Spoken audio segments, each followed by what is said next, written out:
Welcome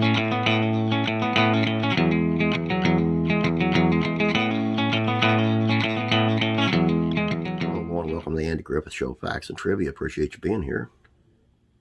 Before we get started, I want to remind you we're doing a contest for the Mayberry Mania board game.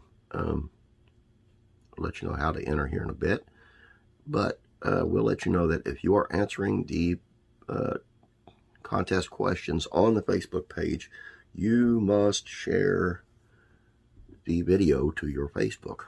In the past 2 days, I've seen one share. And you have to share. Sorry. That's a rule. Today's video is on Joanna Moore and how she wasn't even close to ever being Mother of the Year. Actually, it's probably as far from it as you're going to find. Let's get into it. What began as a fairy tale romance between two high-profile celebrities quickly spoiled in the span of 4 years. In 1967, Tatum O'Neal's parents secured a divorce, and her mother had sole custody of both her and Griffin. But Joanna Moore wasn't as fit a mother as she seemed.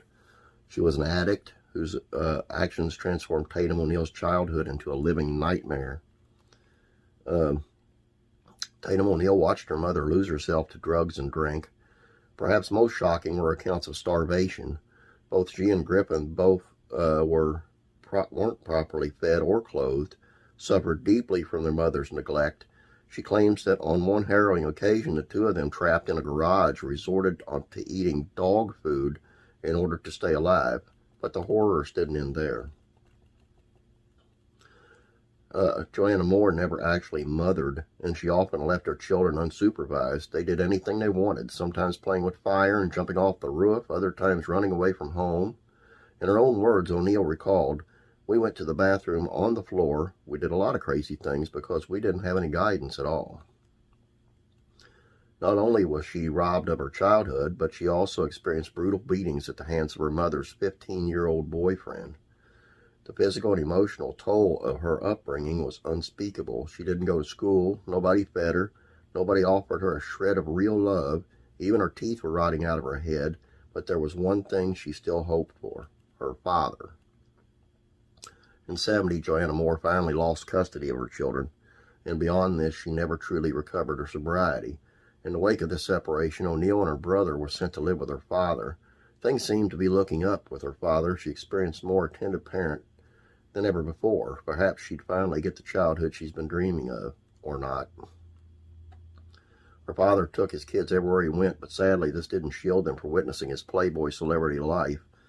Ryan O'Neal liked his women and his drugs, and so in many ways, Tatum remained exposed to a nefarious adult world. But it was more then that her father had a temper, and she often found herself on the receiving end of the wrath. The hurt O'Neal endured ticked every box, physical, emotional, and verbal. With so much hope, she escaped from one dysfunctional house only to find herself trapped in another, a slightly less dire home, but dire nonetheless. But if there was one thing her father did have, it was influence with the world of acting, and it was his word that changed the course of her life forever. Like I say, I'm not trying to sensationalize these things. I just think they need to be brought out, and people need to know. I think it's a shame. It's a dirty shame. Although later in life, Tatum took her mother in and took care of her. Just a shame. A beautiful actress, and just a shame. Today's trivia for the game.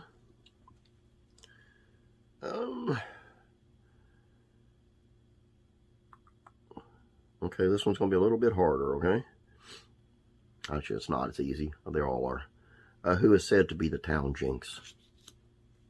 Just got to answer that. Now, if you answer it on the Facebook page, you have to share that post out on your Facebook page. If it isn't shared, you're not entered. I'm sorry. You got to be subscribed. And give us a like over here. A thumbs up. Appreciate that. That's not necessary. I just like to have a thumbs up. Have a great day. We'll catch you tomorrow. God bless. Be praying for you.